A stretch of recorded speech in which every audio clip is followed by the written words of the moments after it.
My Weird School, Book Number 12, Miss Todd is Odd. Written by Dan Gutman. Pictures by Jim Pelot. Chapter 5. Indoor recess is no fun at all. It was spaghetti and meatballs day in the vomitorium, but I always bring lunch from home. I wouldn't eat the school lunch if I was living in Antarctica and starving. Ryan gave me his Pop-Tart. I gave him my grapes because I don't like to eat food with pits in it. Ryan will eat anything. One time, he ate a piece of a seat cushion. We all agreed that Miss Todd is way too happy. Nobody is that happy, said Michael. People who are happy all the time are weird, I said. Did you notice that Miss Todd smiles all the time? Asked Ryan. She probably smiles when she gets a paper cut or stubs her.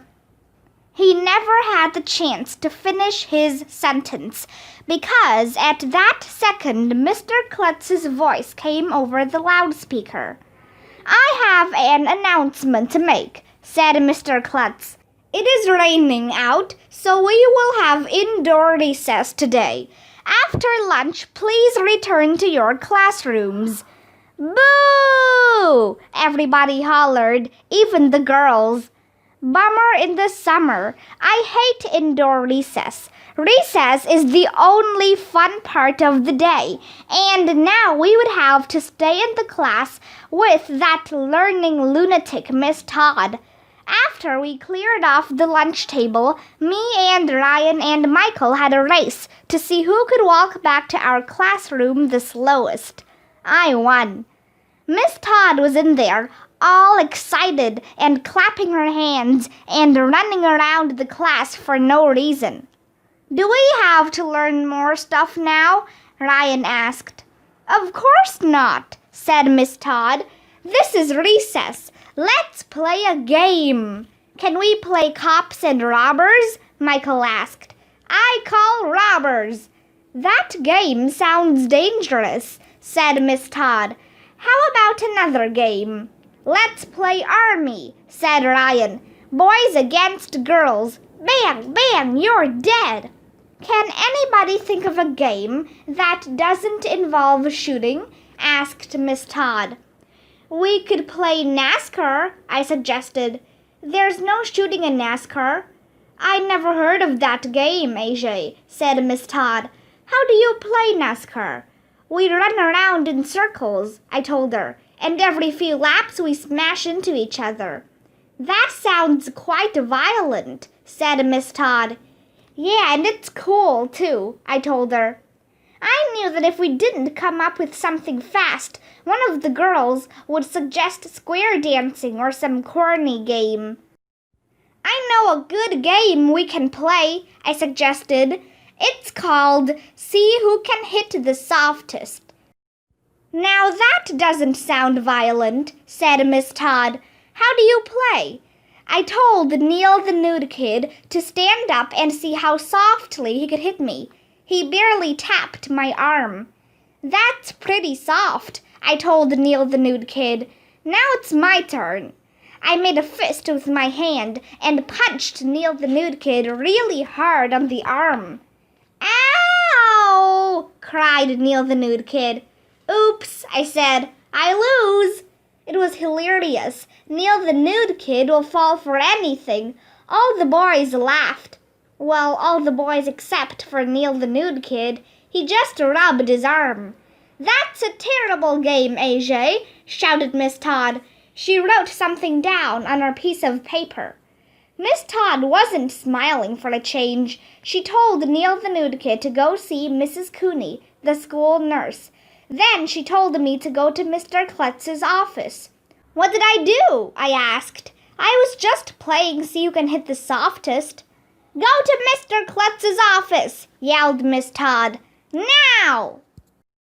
Chapter 6. Good news, Mr. Klutz's office is really cool. He has a snowboarding poster on the wall and a punching bag in the corner with a face painted on it. I wasn't too worried. The last time I got sent to the principal's office for being bad, Mr. Klutz gave me a candy bar. It was the greatest day of my life.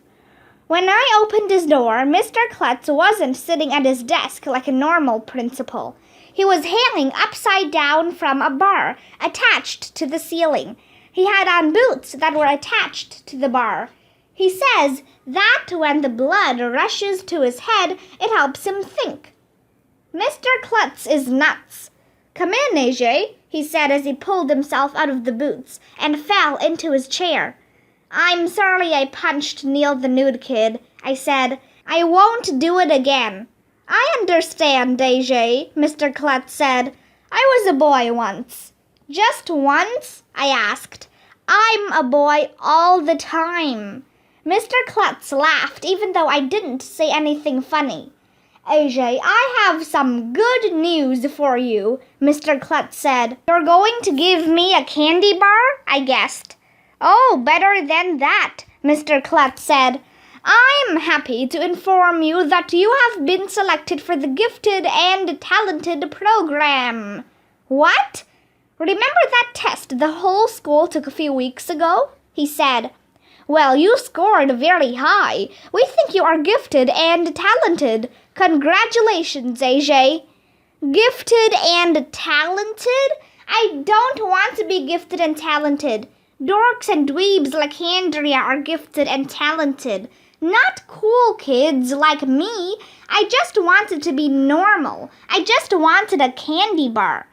There must have been a mistake, I said. Can I take the test again? I'm sure I'll do a lot worse. Mr. Klutz laughed again, even though I didn't say anything funny. I'm sure you're anxious to get back to class and tell everyone the good news, he said. No, I wasn't. If the kids in class found out I was gifted and talented, they'd think I was a dork like Andrea. What could I do? As I walked down the hall back to class, I thought of my options. 1. I could change my name and wear a fake nose and glasses so nobody would know who I was. 2. I could keep a paper bag over my head for the rest of my life. 3. I could go live with the penguins in Antarctica. Penguins are cool. 4. I could just keep my mouth shut and hope nobody ever found out I was gifted and talented. What did Mr. Klutz do to you? Michael whispered as soon as I got back to class. Did he kick you out of school? No way was I going to tell Michael I was gifted and talented. He tortured me, I told Michael. He put me in a machine that spun me around until I threw up. Then he made me shine his head with a rag. Then he made me eat smelly cheese. Then he made me listen to some of his old music from the 1980s. It was horrible. I thought I was gonna die. Cool, Ryan said. Chapter 7. Circle of Friends. I love math, Miss Todd said after recess, smiling her smiley face and clapping her hands and running around the class for no reason. Where does she get all the energy? I love math too, said Andrea. If you had 10 chocolate ice cream cones, said Miss Todd, and you gave me 5 of them, how many chocolate ice cream cones would you have left? AJ? None, I said, because I would throw them all in the garbage. I like mint chip ice cream. Miss Todd wrote something on her piece of paper. Then she made us do addition and subtraction for about 1,100,000 hours. The worst part was, she made me be study buddies with Andrea. It was horrible. Isn't math fun, AJ? Asked Andrea. Oh, yes, I said. And so is being attacked by an angry gorilla.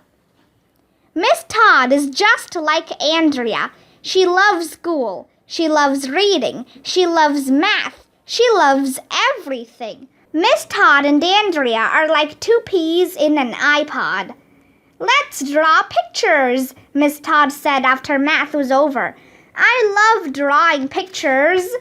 Do you hate anything? I asked Miss Todd. She thought about it for a minute. I hate people who hate, Miss Todd finally said. I hate people who hate people who hate, said Ryan. I hate people who hate people who hate people who hate, said Michael. I hate people who... I never got the chance to finish my sentence because Miss Todd told us to be quiet and start drawing. Andrea drew a picture of her face with a butterfly on her nose. Emily drew a picture of flowers from all different countries holding hands with each other. What a dumbhead! Flowers don't even have hands. I drew a picture of some alien spaceships attacking a school with laser beams. Then I drew this cool action figure named Stryker Smith flying in on a jet plane and shooting the aliens until they were all dead. It was awesome. That's quite violent, AJ, Miss Todd said when she walked around the class, looking at our pictures. Then she wrote something down on that dumb piece of paper of hers. What was her problem? Every time I said anything, she wrote something down on that dumb piece of paper. I couldn't take it anymore. What are you writing on that piece of paper? I asked. Oh, you'll find out, Miss Todd said. After we finished our pictures, Miss Todd said the rain had stopped, so we could go out to the playground to burn off some energy. Can we play tag? I asked. Please, please, please, please, please. Tag can be a very violent game, Miss Todd said. Let's play Circle of Friends instead. What's that? It's a lot like tag, Miss Todd explained, except that when you tag people, they don't become it. They become your new friends. The object of the game is to see how many friends you can make. If you asked me, that sounded like the dumbest game in the history of the world. Emily got to go first. She tagged Andrea. Now Andrea was in her circle of friends. Andrea tried to tag me, but I play pee-wee football, so I knew how to get away from her. Na-na-na-boo-boo on her.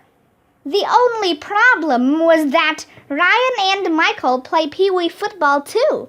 They thought it would be funny to sneak up from behind and tackle me. So that's what they did. When I was on the ground, Andrea ran over and tagged me. Ooh, Ryan said. AJ is in Andrea's circle of friends. They must be in love. When are you going to get married? Asked Michael. I wanted to punch them, but I didn't want Miss Todd to write anything else down on that dumb piece of paper. See, said Miss Todd, you can have fun without being competitive. We played that dumb Circle of Friends game for about 1,100,000 hours. It was horrible. I thought I was gonna die. Luckily, Emily fell down and started crying as always, so we had to stop playing. Miss Todd let us go back inside. We still had some time left before the dismissal bell was going to ring. Let's play musical chairs, I suggested. Musical chairs is awesome. Everybody walks around a bunch of chairs, and when the music stops, you fight over the chairs. It's a cool game because you get to knock other kids on their butts. Musical chairs is very competitive, Miss Todd said. Whenever there is a winner, there has to be a loser, and that's sad. Competition causes bad feelings. Can she possibly be any more boring? I have an idea, I said. Let's have a contest to see who can be the least competitive. The winning team could get a trophy or something that says they were less competitive than anybody else. I don't think you quite understand the idea of not competing, said Miss Todd. Then she wrote something on her dumb piece of paper again. I was afraid that Miss Todd was going to come up with some other weird, non-violent game for us to play. But finally the bell rang, and we were allowed to get out of jail. We were allowed to go home. I think that was the worst day of my life. The only good thing about it was that my head didn't explode. Chapter 8. Getting the goods on Miss Todd. I couldn't wait to get to school the next day. Yes, you heard that right. I wanted to go to school for the first time in history. That was because weird Miss Todd would be gone and good old Miss Daisy would be back. Mom said I could ride my bike to school so I wouldn't have to wait for the bus. Mrs. Cormel, the bus driver, gets lost all the time. She's not normal. It was Flag Day, so we all wore red, white, and blue to school. There were flags of different countries all over the place. When I walked into class, Miss Daisy wasn't there yet, but Andrea was sitting there with this pruny, mean face on, and her arms folded in front of her, like an X. "What's eating you?" I asked her. "Did somebody steal your dictionary?" "You know why I'm mad, AJ," she said. "No, I don't." "Yes, you do." We went back and forth like that for a while, until Andrea finally said why she was mad. "I found out that you're gifted and talented," she whispered. "It's not fair." "Who told you?" I asked. "My mother," Andrea said. "She's vice president of the PTA. She knows everything." "Well, I'm not telling anyone," I whispered. "I don't want the guys to know I'm a gifted and talented dork like you." "I'm not telling anyone either," Andrea said. "I want to be the only one in the class who's gifted and talented." "Agreed," I said. "It will be our secret." The only problem was that Ryan was hiding under his desk, listening to us the whole time. "Ooh," Ryan said. "AJ and Andrea are both gifted and talented. They must be in love. When are you gonna get—" Ryan never got the chance to finish his sentence, because at that very second, guess who walked into the door? Nobody. It would be dumb to walk into a door, but guess who walked into the doorway? Miss Todd. Oh no! The Andrea clone was back. It was like a horror movie. "Miss Daisy is still sick," Miss Todd said. "There must be something going around, so I'll be your teacher again today." She didn't look all that happy about it. She wasn't nearly as smiley as she was the day before. "Open up your math books." Ugh!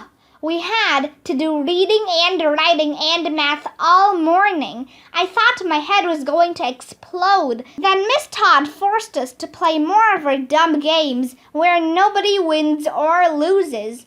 What's the point of playing? I thought I was gonna die. I couldn't wait for lunchtime.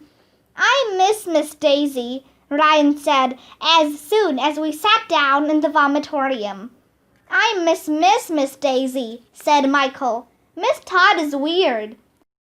"Do you notice that every time I say anything, she writes something down on her piece of paper?" I asked. "What's up with that?" "Subs have to write a report about what happens in class," Andrea said.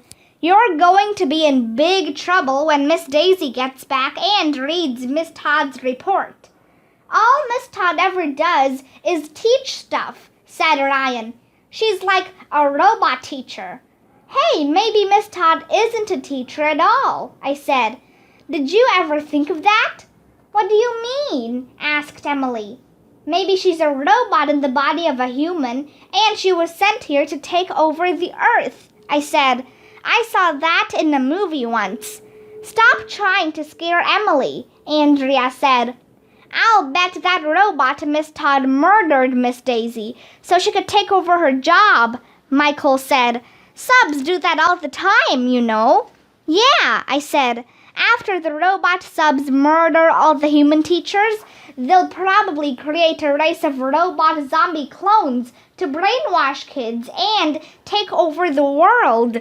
"If Miss Todd finds out we know," Ryan said, "she might murder one of us to keep us quiet." We've got to do something, said Emily, and she went running out of the vomitorium. Emily is weird. Maybe we should call the police, Ryan suggested. They could arrest Miss Todd. We need to find some evidence first, said Michael, so we can get the goods on her. What goods? I asked.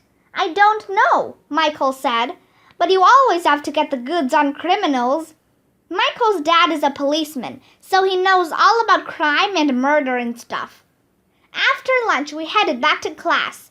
Me and Ryan and Michael tiptoed around the hallway, pretending to be detectives so we could get the goods on Miss Todd. It was cool. If there has been a murder, Michael told us when we got to our classroom, there has to be a murder weapon. You guys look around for one. I'll see if I can find a few strands of Miss Todd's hair. Why do you want her hair? I asked. So my dad can do a DNA test on it, Michael said. Once we get her hair, we'll have the goods on her and we can throw her in the slammer. I still didn't know why we needed Miss Todd's hair. I didn't know what a slammer or DNA were either. But I didn't say anything because I figured gifted and talented kids like me should know stuff like that. No one was back from lunch yet. Miss Todd was probably still in the teacher's lounge. That's a room where teachers sit around in hot tubs all day. So me and Ryan looked around the classroom for murder weapons. A piece of chalk? A flag? The blackboard eraser? It would be really hard to murder somebody with an eraser. What if you forced somebody to eat the eraser? Asked Ryan. He is always thinking about eating stuff that is not food. Ryan is weird. Did you find the murder weapon yet? Michael asked us. No, I said. Did you find a strand of Miss Todd's hair? No, he said. So what do we do now? Asked Ryan. We'll have to question Miss Todd, Michael told us. We need to find out where she was 2 days ago, the last time Miss Daisy was seen alive. We had to stop snooping around because Miss Todd and the kids from our class came in.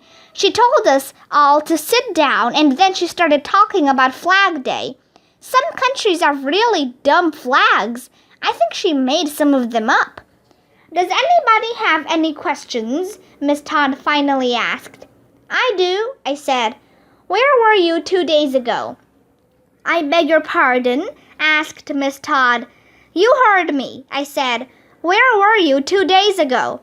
What does that have to do with Flag Day? She asked. Don't want to answer, eh? I said. Then you must be guilty. Guilty of what? Miss Todd said. It's none of your business where I was 2 days ago. If you won't answer the questions, I said, we're going to need your hair. My hair? Asked Miss Todd. Why? We need to run a DNA test so we can get the goods on you and throw you in the slammer. I took my scissors out of my pencil box. Don't be ridiculous, said Miss Todd. Give me your DNA, I insisted, getting up from my desk. No, said Miss Todd, backing away from me. She's getting away, yelled Michael. So I did the only thing I could do. I started chasing Miss Todd around the classroom. AJ's going crazy, shouted Andrea. We've got to do something, shouted Emily.